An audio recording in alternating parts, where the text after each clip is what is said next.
안녕하세요, 스토리브라더스입니다. 오늘의 주인공은 포처의 대명사이자 감각적인 오프더볼 움직임, 뛰어난 결정력까지 갖췄던 남자, 퍼거슨에게 사랑을 받았던 골잡이이자 퍼거슨의 마지막 영광을 함께했던 남자, 그리고 슈퍼 서브이자 치차리토라고 불리는 남자, 바로 하비에르 에르난데스입니다. 에르난데스는 어떤 인생을 살아왔을까요? 1988년 6월 1일 멕시코 할리스코주 과달라하라에서 태어난 에르난데스. 그의 아버지는 어렸을 적 눈이 유난히 초록색이던 에르난데스에게 작은 완두콩이라는 뜻을 가진 치차로라는 별명을 지어줍니다. 그리고 이 별명이 우리가 알고 있는 치차리토로 불리게 된 이유가 됐죠. 그와 함께 에르난데스의 집은 축구 가문으로 유명했습니다. 그의 할아버지는 1954년 월드컵에 출전을 했었고, 그의 아버지도 1986년 월드컵에서 멕시코를 대표했을 만큼 축구에 대한 자부심이 있는 집안이었는데요. 그와 함께 어렸을 적부터 아버지의 경기를 자주 보러 다녔던 에르난데스는 자연스레 축구 선수의 꿈을 꾸게 됩니다. 그렇게 9살의 나이에 그는 그의 고향팀인 과달라하라에 입단하게 되죠. 당시 라이트백을 맡았던 에르난데스, 하지만 코치 중 한 명이 그의 재능을 알아봤고 그로 인해 스트라이커로 포지션을 바꿨다고 합니다. 계속 프로 선수의 꿈을 키워간 에르난데스는 결국 15살의 나이에 프로 계약을 맺습니다. 하지만 프로에 데뷔한 이후 시련에 빠지게 되는데요. 에르난데스는 자신의 혈통에 걸맞게 활약해야 한다는 엄청난 압박감에 시달렸고, 사람들은 그가 선발로 나설 때마다 혈통으로 인한 정치적인 이유가 있다라고 말하며 그를 깎아내렸다고 하죠. 그런 점들이 어린 에르난데스에게 큰 부담으로 다가갔고, 찾아온 기회를 자주 놓치며 프로에 적응하지 못하는 모습을 보여줬습니다. 그로 인해 에르난데스는 자신이 이 길을 가는 것이 맞는지에 대한 의문이 들었고 부모님에게 고민을 털어놓았다고 하죠. 하지만 그의 부모님은 인내심을 갖고 계속 싸우고 계속 믿음을 이어가라 라는 조언을 해줬다고 하는데요. 미래를 확신할 수 없었던 에르난데스는 대학에 진학해 경영학 수업을 병행하기로 합니다. 그와 함께 부모님의 말씀처럼 인내심을 갖고 싸우며 축구선수의 꿈을 놓지 않았던 에르난데스, 그리고 그러한 집념이 점점 결과로 드러나게 되죠. 2009 시즌에는 32경기에 출전해 무려 15골을 기록합니다. 그리고 2010년에도 계속해서 득점포를 이어가며 시즌 초반 출전한 11경기에서 10골을 기록, 그와 함께 멕시코 리그 정상급 공격수로 거듭났던 에르난데스였습니다. 그리고 2010년 여름 그에게 유럽 팀들의 러브콜이 쏟아지는데요. 그중 에르난데스는 마음을 돌릴 한 팀의 연락을 받게 됩니다. 그 팀은 바로 프리미어리그의 맨체스터 유나이티드였죠. 맨유는 2009년부터 에르난데스를 지켜봤고 2010년 남아공 월드컵에서 에르난데스의 활약을 예상했기에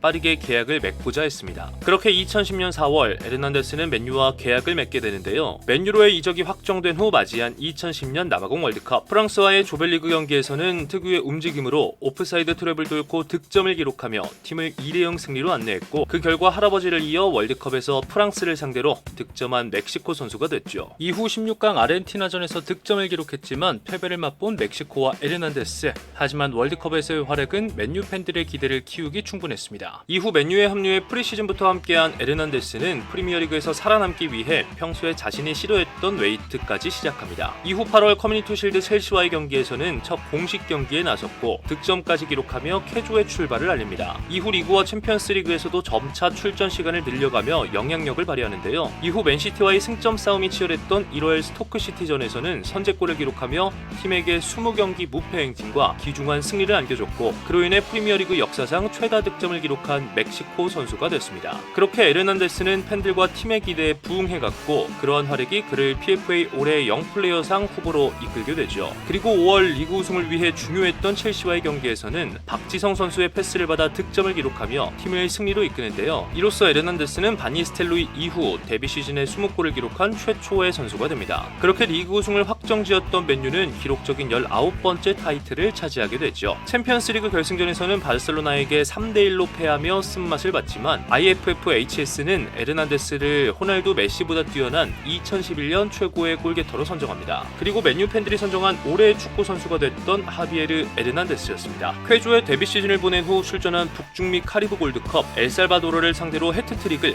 쿠바를 상대로 멀티골을, 그리고 과테말라를 상대로도 득점을 기록하며 팀을 준결승까지 이끕니다. 이후 온두라스와의 준결승전에서는 연장전 귀중한 득점을 기록하며 팀을 결승으로 안내하는데요. 그리고 미국과의 결승전에서는 맹활약을 펼치며 대회 총 7골을 기록, 대회 최우수 선수로 선정됨과 동시에 멕시코에게 대회 9번째 우승을 안겨주죠. 그리고 다시 맨유로 돌아온 2011-12 시즌 에르난데스는 맨유와 5년 재계약을 맺었고 동시에 발롱도르 후보에도 오르게 됩니다. 하지만 부상이란 악재가 덮쳤던 에르난데스, 비록 데뷔 시즌만큼의 임팩트는 보여주지 못했지만 시즌 후반 득점을 몰아치며 다시 리그 두 자릿수 득점을 완성했죠. 그리고 다시 부활을 노렸던 12-13 시즌에는 특유의 결정력으로 선발 벤치를 가리지 않고 활약을 이어갔는데요. 퍼거슨의 마지막 올드 트래포드 경기였던 스완주와의 경기에서는 득점을 기록하며 퍼거슨에게 아름다운 선물을 안겨줬고, 퍼거슨의 맨유 마지막 경기이자 시즌 최종전에서도 다시 득점을 기록하며 자신을 유럽 무대로 이끌었던 스승과 아름다운 이별을 장식합니다. 그리고 에르난데스는 3시즌 연속 두 자릿수 리그 득점과 맨유에서 두 번째 리그 우승을 경험하게 되죠. 이후 퍼거슨이 떠나 맨유는 모예스를 선임하는데요. 하지만 모예스는 에르난데스를 주로 교체로 활용했고 그와 함께 다시 이렇다 할 모습을 보여주지 못했던 에르난데스였습니다. 이후 모예스가 경질되며 파날 감독이 선임됐지만 에르난데스는 여전히 주전으로 여겨지지 않았고 결국 이적설이 피어오르게 되죠. 이후 2014 월드컵에서도 득점을 기록하며 여전히 멕시코 대표 골잡이의 모습을 보여줬던 에르난데스. 하지만 월드컵이 끝난 후 맨유에게 이적을 요청했고 결국 2014년 9월 레알 마드리드로 임대를 가게 됩니다. 당시 모라타의 이적으로 인해 기대를 받았던 에르난데스였습니다. 그에 걸맞게 이적 후 곧바로 득점포를 가동하는데요. 9월 데포르티보와의 경기에서는 멀티골을 기록하며 팀을 대승으로 이끌었고 이 골은 후에 라리가 이달의 골로 선정되기도 하죠. 하지만 폼이 좋았던 벤제마를 밀어내기에는 역부족이었던 상황, 출전 시간이 계속해서 부족했던 에르난데스는 벤제마가 부상을 당할 틈을 타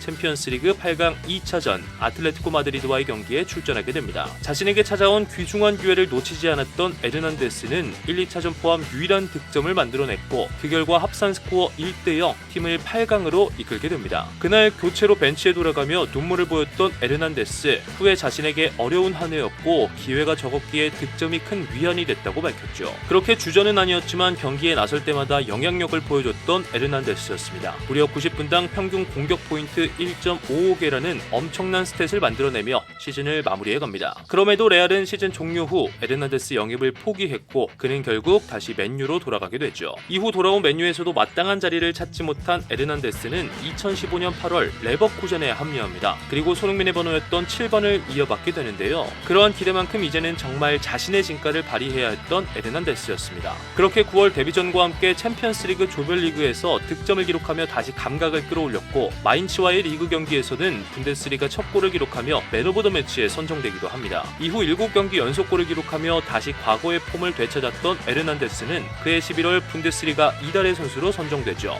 12월 맨헨 글라트바흐를 상대로는 레버쿠젠 소속 첫 해트트릭을 기록, 그와 함께 12경기에서 무려 15골을 기록하며 다시 이달의 선수상을 수상하게 됩니다. 이후에도 멈출 줄 몰랐던 그의 득점 행진은 그를 3달 연속 이달의 선수로 이끌었고 시즌이 끝날 무렵 리그에서만 17골을 기록하며 팀 내 최다 득점자이자 분데스리가 올해의 팀에 선정됐던 에르난데스였습니다. 그리고 2016 코파 아메리카에서는 기존 멕시코의 A매치 최다 득점자였던 보르에티의 46골 기록을 갈아치우며 멕시코 최다 득점자로 거듭나죠. 그렇게 다시 골게터의 모습으로 돌아온 에르난데스는 2016-17 시즌에도 활약을 이어갔고 챔피언스리그 모나코와의 경기에서는 팀의 귀중한 동점골을 기록하며 유럽 커리어 100번째 득점을 완성합니다. 이후 2월 레버쿠젠 합류 2년도 안 된 시점에 분데스리가 5번째 이달의 선수상을 수상하기도 하죠. 그리고 그 시즌 에르난데스는 다시 팀 내 최다 득점자로 시즌을 마치게 됩니다. 그렇게 두 시즌 동안 분데스리가를 점령했던 에르난데스는 다시 프리미어리그 도전을 꿈꿉니다. 그런 그의 행선지는 웨스트햄 유나이티드였습니다. 당시 웨스트햄은 1,800만 파운드라는 클럽 역사상 두 번째로 높은 이적료를 들여 그를 영입하는데요. 그 기대에 걸맞게 2라운드 사우스햄튼과의 경기에서는 멀티골을 기록하며 좋은 폼을 이어가죠. 하지만 그러한 상승세도 잠시 11월 국가대표팀 경기에서 햄스트링 부상을 당하는데요. 그리고 엎친 데 덮친 격으로 자신을 영입했던 슬라벤 빌리치 감독마저 경질이 되었고 더군다나 맨유에서 자신을 선호하지 않았던 모예스가 감독으로 선임됩니다. 이로 인해 에르난데스가 다시 명단에서 제외가 되는 것이 아니냐라는 우려가 생기는데요. 하지만 모예스는 그를 뛰어난 피니셔라고 칭하며 중용할 것임을 밝혔고 그렇게 부상에서 완전히 회복한 1월 본머스와의 경기에서 다시 득점을 기록,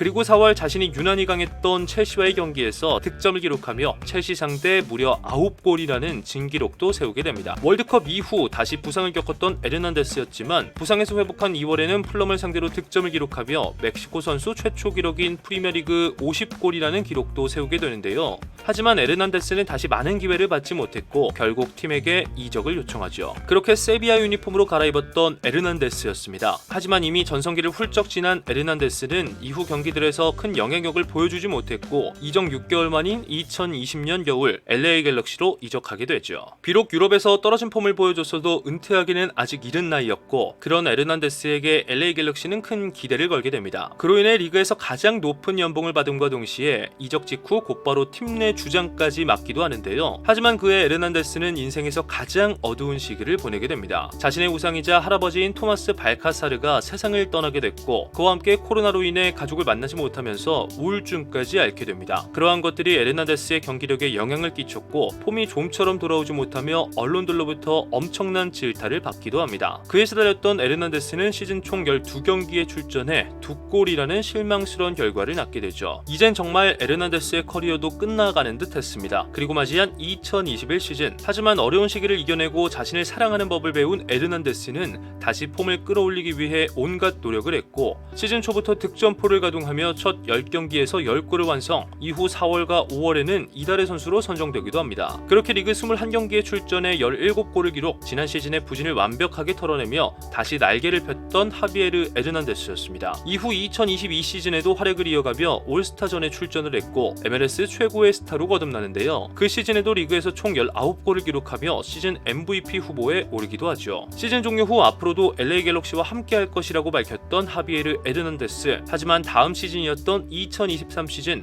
중반 레알 솔트레이크와의 경기에서 전방 십자인대 부상을 당했고 결국 시즌 아웃을 당하며 LA 갤럭시와도 이별을 선언합니다. 그리고 2024년 1월 자신의 첫 클럽이자 현재 이에로가 단장으로 과거가 감독으로 있는 과달라하라로 이적을 선언하는데요. 그의 과거 스승이었던 퍼거슨은 다시 고향으로 돌아간 것에 축하 메시지를 직접 보냈고 그의 에르난데스도 당신의 제자였다는 것이 인생에서 가장 큰 업적 중 하나라고 밝히며 존경을 표합니다. 그렇게 고향으로 돌아온 에르난데스는 팬들에게 열광적인 박수를 받으며 낭만적인 복귀를 알리죠. 이제는 고향으로 돌아와 정말 자신의 커리어를 마무리해가는 하비에르 에르난데스. 과연 그의 커리어는 어떤 결말을 맞게 될까요? 지금까지 퍼거슨의 마지막 공격수 하비에르 에르난데스의 이야기였습니다. 도움이 되셨다면 구독과 좋아요 부탁드립니다.